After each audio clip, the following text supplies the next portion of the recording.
Jesus was the master in using parables. He, he, he made it an art form. He really did. This parable, there's no counterpart in Mark. You find this parable, by the way, in the 19th chapter of Luke. But there's no counterpart in Mark. There's a parable of the talents in Matthew. And there's discussion among scholars, are they the same or are they different? There are some who believe that they're quite different. The Roman Catholic commentators, Roman Catholic scholars who have commented on this story, have considered this one in Luke and the one on the talents in Matthew as two different parables spoken to different audiences for different reasons. So we'll just consider it a one of a kind. It's a one-off. And it's an interesting one-off. Some people call it the parable of the pounds. I see it called the parable of the talents. That was a form of money, not about, being able to sing or dance or or paint or any of those kind of things. It's an interesting story. And I thought maybe you ought to you're going to see it in the King James Version. Wow, you heard that before, haven't you? It's a banking principle, right? Those who have, more will be given. If you have money invested in the bank, you get interest. These days it's not so much, but you get some interest. Remember the good old days at 10%? Yeah. But then there's the other side of it. If you don't have the money in the bank and you write a check for more than you have, you don't have it, so they charge you more. And they take more away. So, this is the law of increase, the principle of increase. And folks, this parable of the pounds is the most direct teaching that we have in the Bible about the law of increase. It works two ways. It works constructively and it works destructively, depending on the consciousness of the individual. Depends on your state of awareness, what's going on in your mind, what you think and what you believe. Now, it's a simple story. Chris, will bring the Bible text up for me, please. When he returned, having received the kingdom, he commanded these servants to whom he had given the money to be called to him, that he might know what they... I can't see any more of it. Yeah, go to the next screen.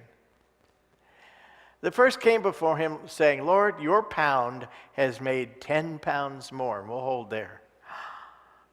So he gave money. He gave a pound to each of 10 people.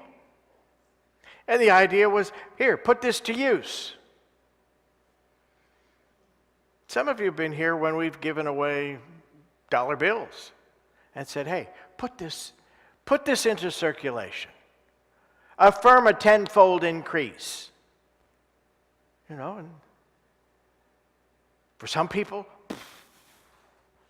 it was like the washing machine with excessive detergent in it. It just made suds for a year. Am I the only one who occasionally has to start throwing it into the stationary tub next to the washer because it's becoming bigger than life? Yeah. So they're supposed to put it to use. I hope it sounds familiar. We have been given things, talents. We've been given attributes to use. We're to use them. We're to use them for spiritual growth and to be a beneficial presence in this world. The man who had the 1 pound and generated 10, increased it tenfold, he gets a reward. See, he had from 1 to 10, he got to 10, so he got more. He got 10 cities to rule over. That's his gift. That's his interest, if you will. Cities. Life centers in the consciousness. And in this case, the man who had made 10 pounds increased his consciousness.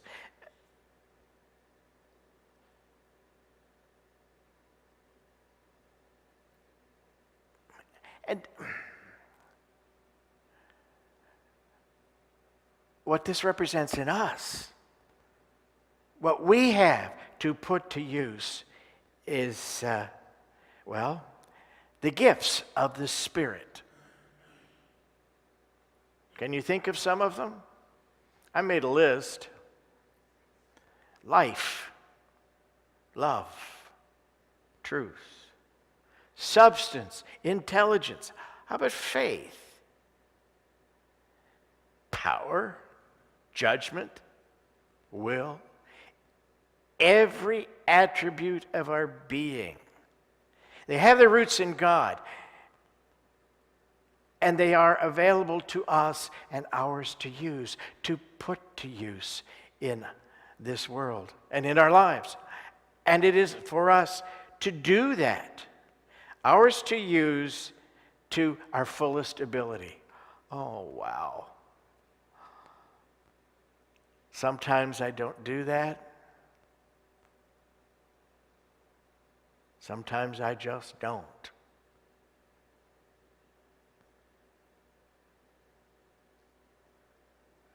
The other guy, he said, well done, good servant, because you have been faithful in very little and shall have authority over 10 cities. The next one, and the second came, saying, Lord, your pound has made 5 pounds. So what's his gift? You are to be over 5 cities. At least he's made it grow, right? He's grown his consciousness during this time. Now, there's another one. Then another came, saying, Lord, here's your pound, which I kept laid away in a napkin. Laid away in a napkin.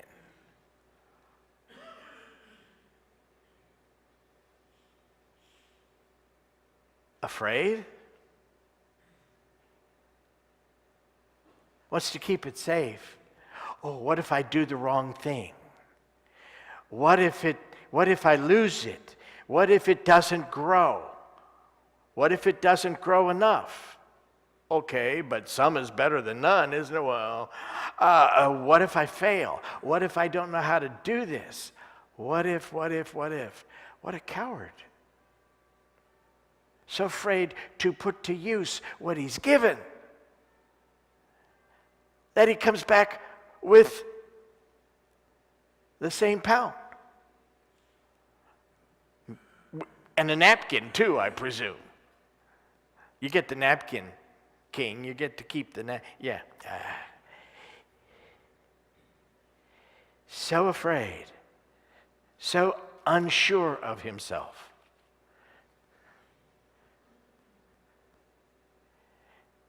The man who brought back the 1 pound just as he received it in a napkin is like us. When we bury our talent, we bury these spiritual gifts, where we have them, but we don't use them. Perhaps we don't think we can. We don't think we're good enough. What if we risk and lose? All of these possibilities must be going through this guy's mind. And yet, Charles Fillmore said, anyone who launches out into the activity of any spiritual gift, anyone who launches out into the activity of any spiritual gift, that means begins to put it to use, begins to try to apply it to his or her life, and he continues, soon finds a steady increase of growth and good. Soon finds a steady increase of growth and good. Isn't that what we want? Wow. See, this pound will grow if you plant it. Just like a lot of other things, if you plant them, they will grow. Life is filled with a lot of opportunities. We have so many opportunities in life. And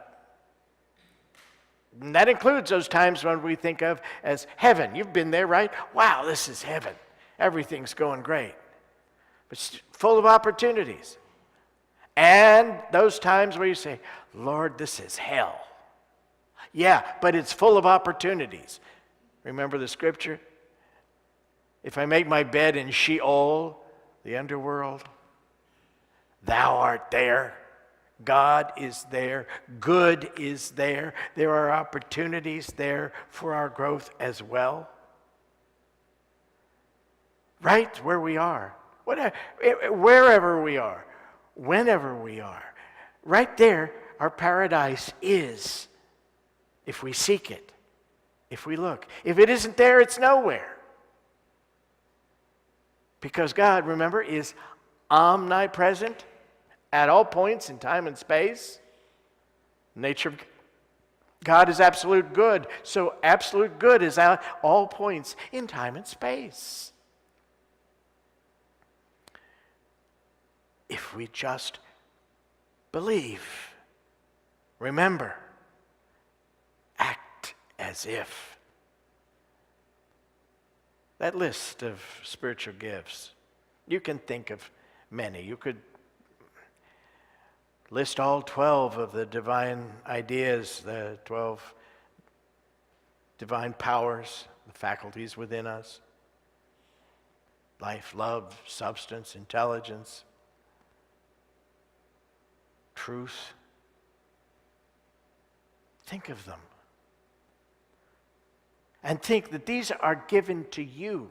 They're gifts. That's what they're called, gifts. Did you have to do anything for life? I've had people say, gee, I wish I had never been born. I never quite was sure how to interpret that passage about Job. You know, he cursed the day he was born. Does that mean he was precocious and used bad words very early on, or did it mean he was unhappy that he had been born?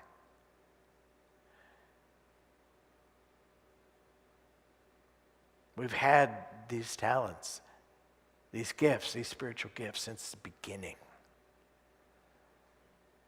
They're equally available to every person. And yet, how often we don't even think about them. Or if we do, well, they're nice ideas, but they're just ideas. They're not practical.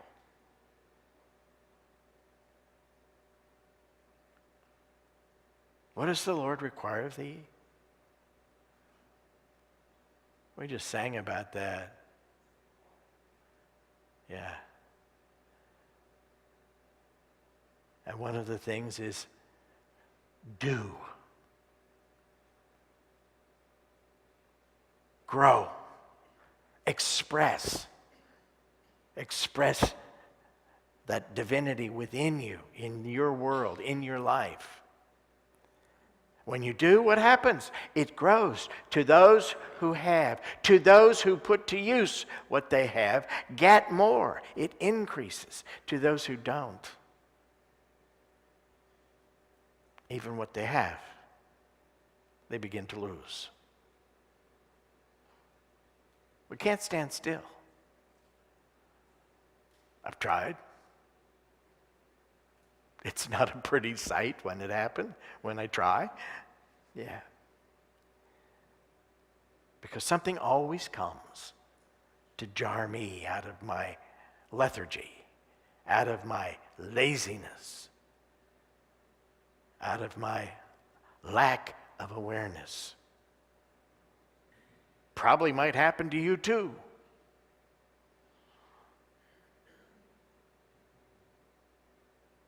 God gives these gifts to be used. Remember that quotation that I've said so many times of Charles Fillmore? The truth you know is the truth you use. All else is theory.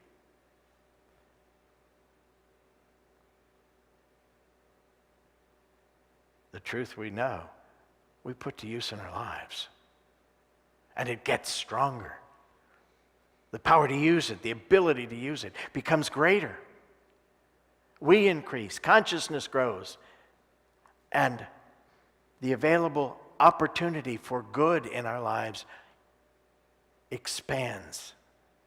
And I could say exponentially. That's a lot of expansion.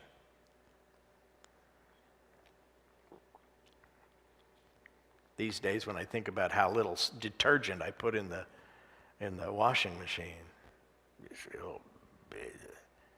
you could almost put it in your eye. That was one of my grandmother's. Yeah, oh, it's so small you could put it in your eye. And yet, I mean, it starts coming out like the monster that they ate the Maytag.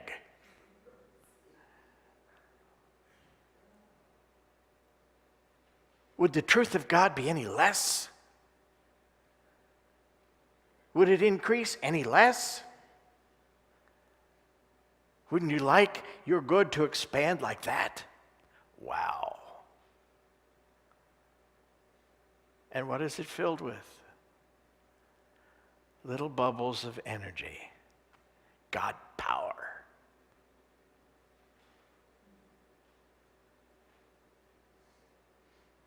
Again, Charles Fillmore, anyone who launches out into the activity of any spiritual gift soon finds a steady increase of growth and good. To those who have, more is given.